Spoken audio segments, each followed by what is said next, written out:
नमस्कार। आप सभी का हमारे चैनल सनातन धर्म ज्ञान पर मैं हार्दिक स्वागत करती हूँ। आशा करते हैं कि आप और आपके परिवारजन सभी स्वस्थ होंगे और बहुत ही अच्छे होंगे। इसी कामना के साथ बढ़ते हैं आज के अद्भुत क्रमांक की ओर।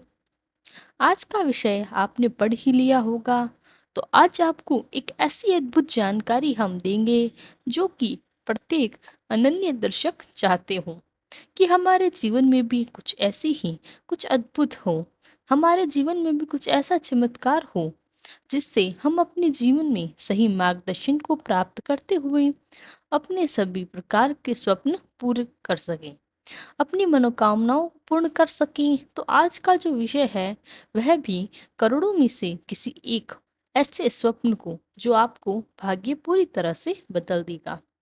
तो पूरी तरह से आपके भाग्य को बदलने में सक्षम हो, हमारे सभी अनन्य दर्शकों के लिए यह क्रमांक बहुत ही अद्भुत होने वाला है। तो क्या है वह स्वप्न जो करोड़ों में से किन्हीं चुनिंदा व्यक्तियों को आता है और उसके पूरे जीवन का कालचक्र ही बदल जाता है। हमारे अनन्य दर्शक महाराज जी से जुड़ने का प्रयास कर रहे हैं और कई इसमें कामयाब भी हुए हैं। तो कई ऐसा सोचते हैं कि अभी हम महाराज जी से उस जुड़ाव को अनुभव नहीं कर पा रहे, उसको महसूस नहीं कर पा रहे। तो आज का यह क्रमांक भी, आज का जो स्वप्न मैं आपको बताने वाली हूँ, आज की जो जानकारी आपको देने वाली हूँ, वह महाराज जी से संबंधित है। आप में से बहुत ऐसे दर्शक होंगे जो महाराज जी को अपने जीवन में जोड़ने का प्रयास करना चाहते हैं, तो महाराज जी की हृदय से जुड़ना चाहते हैं। जो तो जो स्वप्न मैं आपको बताने वाली हूँ वह भी महाराज जी की यदि आपको स्वप्न में दर्शन दे रहे हैं, पहले बात तो यह भाग्यशाली होने वाली बात है। अगर आपको महाराज जी किसी भी स्वरूप में, एक अच्छे स्वरूप में, यानी कि महाराज जी प्रसन्न मुद्रा में आपको, उस प्रसन्न मुद्रा के साथ यदि महाराज जी के दर्शन हो रहे हैं, तो आप स्वयं को भाग्यशाली मान लें। महाराज जी मेहर, महाराज जी की कृपा आपके जीवन पर अब आने वाली है। लेकिन महाराज जी के स्वप्न से संबंधित होने के साथ साथ यदि महाराज जी का यह स्वप्न जो आपको बता रही हूँ, यह है कि अगर महाराज जी आपको स्वप्न में दर्शन देखने यह बोल देते हैं कि अब या मैं आज तेरे घर आ जाऊंगा, या मैं तेरे घर आने वाला हूँ, या मैं इधर आने वाला हूँ, इस प्रकार से यदि महाराज जी स्वप्न में आपको दर्शन देकर आपकी ओर मुख कर कर आपको बोल दें, तो समझ लें महाराज जी आपके परिवार की एक बहुत ही अनन्य भाग्यशाली, एक बहुत ही अनन्य हिस्सा बनने वाले हैं। महाराज जी का आगमन आपके घर पर, आपके परिवार में, आपके जीवन में होने वाला है। और यह एक ऐसा स्वप्न है जो बहुत कम लोगों को आता है, बहुत कम लोगों को। तो इसीलिए आता है क्योंकि महाराज जी यदि ऐसा बोल देते हैं कि अब मैं तेरे घर आने वाला हूँ, इसका आज से ही आपको घर धाम की तरह बनने वाला है। महाराज जी के धाम की तरह घर को आएंगे, और महाराज जी यदि आपके यहाँ आ जाएंगे तो मैं तेरे परिवार में, तेरे घर में आने वाला हूँ। तो इसका आशय है कि महाराज जी आपके घर के सदस्य बनने वाले हैं। वैसे तो महाराज जी पूरी सृष्टि के घर के सदस्य हैं, पहले ही हैं, लेकिन व्यक्तिगत तौर पर यदि आपको महाराज जी का ऐसा कह रहे हैं, तो समझ लीजिए कि बहुत ही पावन सपना है, बहुत ही भाग्यशाली जन का यह सपना है।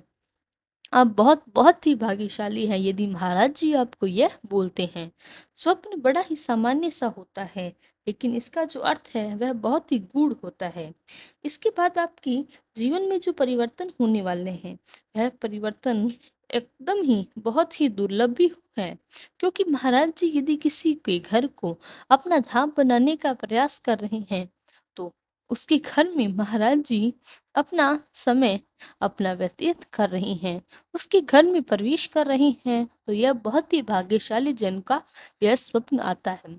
यह स्वप्न आपका पूरा भाग्य बदल देगा, आपकी किस्मत को, यही समझ लीजिए कि चार चांद लगने वाला ये स्वप्न है। महाराज जी स्वप्न में आपको दर्शन दे, यह तो वैसे ही मैंने आपको पहले भी बताया, वैसे ही बहुत अद्भुत स्वप्न है।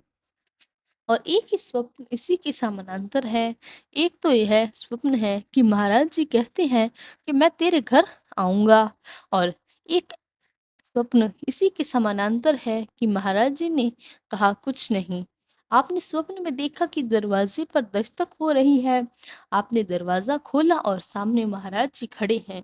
एक ऐसा बहुत ही अद्भुत स्वप्न जिसमें महाराज जी ने अपना वही जाना पहचाना कंबल ओढ़ा हुआ है। आपके घर के द्वार पर महाराज जी ने खटखटाया है, आवाज दी है, द्वार खोला और महाराज जी द्वार के बाहर खड़े हैं। तो समझ लीजिए यह स्वप्न उसी के समानांतर है कि महाराज जी ने दस्तक दे दी है। महाराज जी ने दस्तक दे दी है आपके जीवन पर, आपके भाग्य पर, आपके परिवार में, और अब आप महाराज जी प्रवेश करने वाले हैं। और जब प्रवेश करते हैं तो समझ लीजिए कि अब आपकी परेशानियों से भरे दिन गुजर चुके हैं। अब महाराज जी ने आपके जीवन को कमाल आपके जीवन की जो कमान है उसको महाराज जी ने संभाल लिया है। और अब महाराज जी नेतृत्व करेंगे आपके जीवन का, आपकी परेशानियों का। इसके अलावा एक स्वप्न और होता है। वैसे तो ये दो मुख्य स्वप्न मैंने आपको बताए। यह वह चमत्कारिक स्वप्न जो आपके पूरे भाग्य को बदलने में पूरी तरह से सक्षम है, समर्थवान है। आप अपने जीवन में स्वयं को किस्मत वाला मानना प्रारंभ कर दीजिए, क्योंकि महाराज जी कह गए हैं। इसके साथ साथ मैं आपको कुछ ऐसे स्वप्न और बताऊंगी जो बहुत ही अद्भुत होते हैं। ज्यादातर जो नए अनन्य दर्शक है या नए अनन्य महाराज जी के भक्त महाराज जी से जुड़ने का प्रयास कर रहे हैं, महाराज जी को बहुत ही हृदय से पुकार रही हैं। महाराज जी का स्वप्न होना ही अपने आप में बहुत ही चमत्कारित होता है। और महाराज जी यदि स्वप्न में दर्शन देकर आपको कुछ कहते हैं, आपसे कुछ मांगते हैं, आपको कोई निर्देश देते हैं, तो आपको क्या करना है कि आपको उसी स्वप्न में वही चीज करनी है जो महाराज जी ने स्वप्न में बताई है। बहुत से अनंत दर्शकों का यह प्रश्न जो सबसे ज्यादा देखा जाता है यह है कि हमने देखा है कि महाराज जी स्वप्न में हमको अपने दिव्य दर्शन देते हैं। महाराज जी हमें दर्शन दिए लेकिन बहुत कुछ बोल नहीं रहे। महाराज जी और आप बात करने का प्रयास कर रहे हैं लेकिन महाराज जी कुछ बोल नहीं रहे, और आपको फिर हृदय बहुत पुकारने लगता है कि दर्शन दिए महाराज जी तो बोले ही नहीं। इसमें घबराने जैसी कोई बात नहीं है। मैं आपको यही बात बोल रही हूँ कि यदि स्वप्न में महाराज जी दिख गए, उनके दर्शन मात्र हो गए, तो आप समझ लीजिए कि आप महाराज जी के सानिध्य को प्राप्त कर लिया है। महाराज जी से आपका जुड़ाव हो गया है। ज्यादातर स्वप्न दर्शकों को आते हैं कि महाराज जी पहली पहली बार अपने महाराज जी स्वप्न रूप में उनको दर्शन देते हैं। जब आप महाराज जी को देखा स्वप्न में तो आप यह समझ लीजिए कि महाराज जी तक आपकी प्रार्थनाएं पहुंच गई है। महाराज जी की कोई आप हृदय से याद कर रहे हैं, महाराज जी ने आपकी पुकार सुन ली है, आपका अर्थ पुकार, और अब आप महाराज जी के साथ अपना पूरा जुड़ाव हो गया है। महाराज जी के सानिध्य में आप पहुंच गए हैं। अब आपको जीवन भर किसी प्रकार की परेशानियों से छुटकारा मिलने वाला है। किसी प्रकार की कोई परेशानी अब नहीं रहेगी।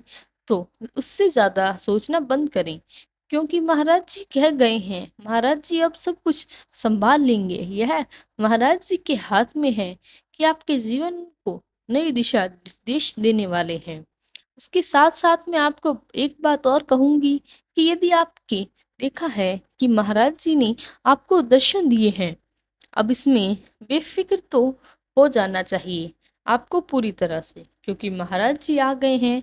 लेकिन अपने कर्मों का करने का प्रयास करें। कर्म करना बिल्कुल मत छोड़ें, क्योंकि महाराज जी का प्रवेश हुआ है लेकिन कार्य आपको ही करना है। उसके में मार्गदर्शन महाराज जी जरूर रहेगा, क्योंकि बहुत ही अनन्य भक्त लिखते हैं कि महाराज जी से जुड़ने से क्या सब कुछ ठीक हो जाएगा, क्या मेरे सारे कार्य बन जाएंगे। इसका प्रत्युत्तर यही है कि आपको महाराज जी से केवल सही मार्गदर्शन मिलेगा। कर्म आपको ही करने हैं। कर्म आप ही ना करेंगे तो कौन करेगा। अपने कार्यों को आप ही ना अंजाम देंगे, और जितने ही सावधानी रखनी है वह तो आपको ही रखनी पड़ेगी। क्योंकि अगर ऐसा ही होता तो महाभारत में अर्जुन की वजह से श्री कृष्ण ही सबका वध कर सकते, लेकिन अर्जुन को विजय भी बना देती। लेकिन अगर ऐसा होता तो फिर अर्जुन की आवश्यकता ही क्यों थी? इसीलिए महाभारत में श्री कृष्ण भगवान ने जो भी मार्गदर्शन दिया वह अर्जुन को दिया, और कर्म अर्जुन ने ही किया। स्वयं अर्जुन ने ही कर्म किए, लेकिन मार्गदर्शन ईश्वर का था। तो इस जीवन में, महाभारत में भी आपको महाराज जी का सानिध्य मिलता है, तो मार्गदर्शन महाराज जी से प्राप्त करना है, लेकिन कर्म आपको ही करना पड़ेगा। जीवन में कर्म कभी ऐसा नहीं होगा कि आप हाथ पर हाथ धरे बैठे रहेंगी और कर्म ईश्वर करेंगे, आपके लिए ऐसा कभी नहीं होगा। और इसको जीवन में इसी दृष्टिकोण में देखना चाहिए कि सदैव कर्म ही प्रधान है, लेकिन ईश्वर का मार्गदर्शन भी जीवन में बहुत बहुत ही महत्वपूर्ण होता है। और भाग्यशाली ही होते हैं वह लोग जिनको ईश्वर का मार्गदर्शन करते हैं। इसीलिए आप सभी के लिए मैं आज एक बात की प्रार्थना करूंगी। अब यह जो क्रमांक है, आज के क्रमांक समाप्ति की ओर आ गया है। समाप्ति से पहले एक प्रार्थना अपने सभी अनन्य दर्शकों से, अपने नए और पुराने दर्शकों से, हमारे सभी आदरणीय दर्शकों के लिए प्रार्थना करना चाहूंगी कि महाराज जी हमारे सभी अनन्य दर्शकों के जीवन में उनका आशीष बनाए रखें, सभी का मार्गदर्शन प्रदान करें, सभी को सद्बुद्धि दें और सन्नति दें, सभी के जीवन में सभी प्रकार की खुशियां प्रदान करें। इसी कामना के साथ आपसे विदा लेते हैं। आशा करते हैं कि आपको आज का क्रमांक पसंद आया होगा। यदि क्रमांक अच्छा लगा हो तो लाइक, कमेंट, शेयर और चैनल को सब्सक्राइब करना ना भूलें।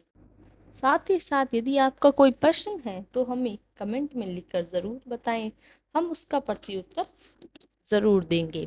कल फिर मुलाकात होगी ऐसे ही एक अद्भुत क्रमांक के साथ। तब तक के लिए धन्यवाद। जय गुरुदेव।